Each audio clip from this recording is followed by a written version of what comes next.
હરેશભાઈ હા એકાદી horror story તો કયો કાક હોરર સ્ટોરી સાંભળવી. આ વાત 1967ની 1967ની અંદર આ બંગાળ બાજુની વાત. એટલે ત્યાં બે ખાસ ભાઈબંધ, એકનું નામ કરીમ અને એકનું નામ આપણે સિદ્ધાર્થ. એનું ઓરિજિનલ નામ તો નહીં દઉં પ્રાઇવેસીના હિસાબે. એટલે એકનું નામ કરીમ ને એકનું નામ આ નીરજ રાખીએ. એટલે નીરજ રહ્યો ને એ તુંબડીનો જે માટલા ભરેલા હોય ને દારૂ, એ ઝાડવા ઉપર માટલા ટીંગાડેલા હોય. એટલે બે મિત્રો જંગલમાં રાતે 11-12 વાગે એ માટલા જંગલમાં જાય છે અને માટલામાંથી બાટલો ભરીને એ દારૂ લેવા જાય છે, બરોબર છે. એટલે રાતે 12 વાગ્યાનો ટાઈમ છે ને એ બે ભાઈ ત્યાં પહોંચી જાય. એટલે બોલો ઝાડ ઉપર ચડે, બાટલો ભર્યો, બાટલો નીચે મૂકે, જેવો એ હેઠો ઉતર્યો એટલે એક પવન આવ્યો. પવનમાં એક આરે હજારો પ્રાણીઓ અને પક્ષીઓ મરી ગયા હોય ને એવી સ્મેલ આવી. એટલે અને થોડુંક વાવાઝોડું, એટલે આ બંને છે ને જે બોટલ પડી હતી ને એનાથી થોડાક આઘા ખેંચાઈને વૈયા ગયા, બરોબર. પછી આ બધું થંભી ગયું. એટલે આ બે એવું જોવે છે કે સામેની સાઈડમાં એક 6 ફૂટ ઊંચો માણસ જેના ખાલી સફેદ વાળ જ દેખાય છે. હવે એના ખાલી સફેદ વાળ જ દેખાય છે ને એ માણસ ઊભો છે બોટલ પરથી. એટલે જે કરીમ હતો ને એ આક્રમક હતો, જલ્દીથી ગુસ્સે થઈ જતો, એનું પાત્ર એવું હતું. એટલે એ માણસ છે ને એ એના કડમાંથી ચાકુ કાઢે અને 2 વાર હાથ પાડીને એમ કહે છે કાલે આગો જા. એટલે આ એમ કહે છે કે 2 વખત ઓલો હાથ પાડે એટલે ઓલો કાંઈ સાંભળતો નથી. એટલે આ ત્રીજી વખત છે ને એને મારવા માટે ચાકુ કાઢેલું હતું, એ આમ રાખીને હજી 3 ડગલા ભરે છે. આ જે સામે જે ઓલો માણસ જેવું કાંક ઊભું હતું ને એ હવાની ગતિએ આની પાસે આવે છે અને એની ડોકી લિટરલી આમ મળી નાખે. હવે ડોકી મળી નાખે એટલે ઓલો નીરજ જે હતો ને એ ઊભો જોવે છે, ખારું આ થઈ હું ઘડીક વારમાં એની નજર સામે અને ઓલો પતી ગયું. અને ઓલો જે માણસ હતો ને એ દાંત કાઢવા મળે છે. એટલે જે આ નીરજ હોય ને એ ભાગવા મળે છે, એ ભાગી જાય છે, ત્યાં નથી ઉભો રહેતો. એટલે ઘરે જાય છે અને કરીમને એ બે પાડોશી એટલે ત્યાં જઈને વાત કરે છે, કરીમના ઘરે વાત કરે છે. એના મમ્મી બહુ રોય એની બેન ને બધા રોવા મળે આ કરીમના મમ્મીની. એટલે આ બધા આખું ગામ ભેગું થાય ત્યાં જાય છે. હવે કરીમની જે લાશ મળે છે ને કરીમ, તો એ એવી હાલતમાં મળે છે ખાલી ચામડી અને હાડકું જ વધ્યું, અંદરથી લોહી ચૂંસાઈ ગયું.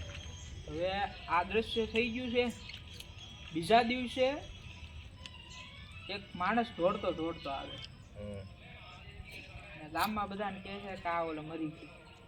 આખું ગામ પાછું ભેગું થાય છે ને જોવે ને તો કરીમની બેન ત્યાં નદી હતી, નદી કાંઠે એ જંગલમાં ઝાડ ઉપર એની બેન ટીંગાડેલી. હવે એની લાશ કઈ રીતે મળે ખબર છે? એ તે ખાલી હાડકું અને સાંભળી જ છે, એનું લોહી સુહાઈ ગયું.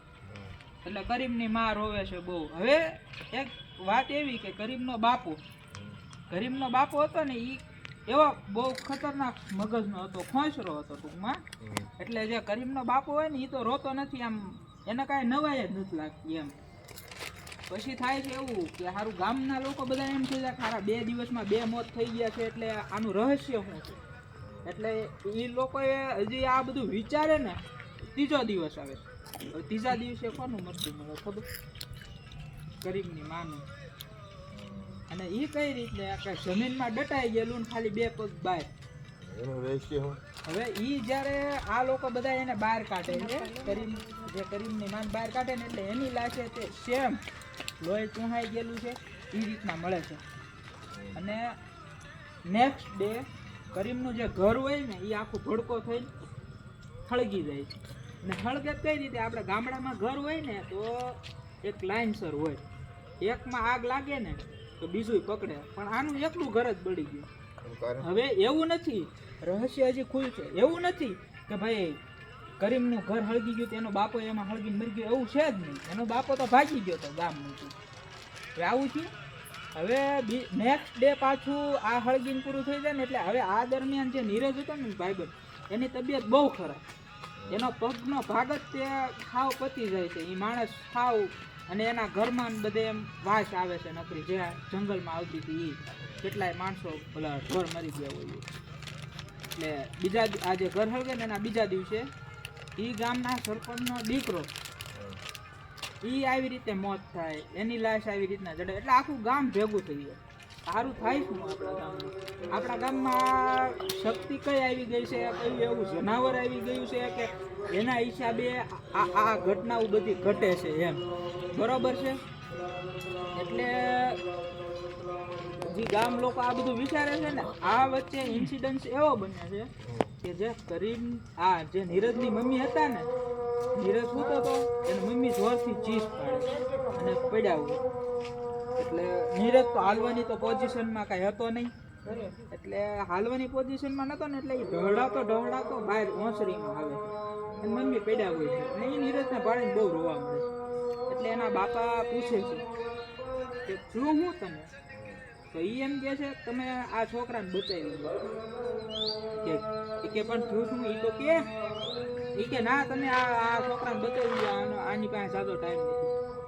આ કે તો ખરી, કે મને એવો ભાસ થયો, મને એવું દેખાણું કે આ જે આપણો દીકરો નીરજ છે એનું અડધું શરીર આખું ખડી ગયું છે અને એમાં નકરા જીવડા આટા મારે છે, બરોબર. અને આની હાલત બહુ ખરાબ છે એમ. એટલે આ લોકો એનો વાપર્યો ને મગજમાં કરી દે ખારું કાક લોચા આમાં છે, બરોબર છે.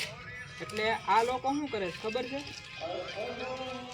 જે આ નીરજનો બાપો રહ્યો ને એ આને લઈ જાય છે. 2 મિનિટ ખબર વિડીયો ઘડી કાઢ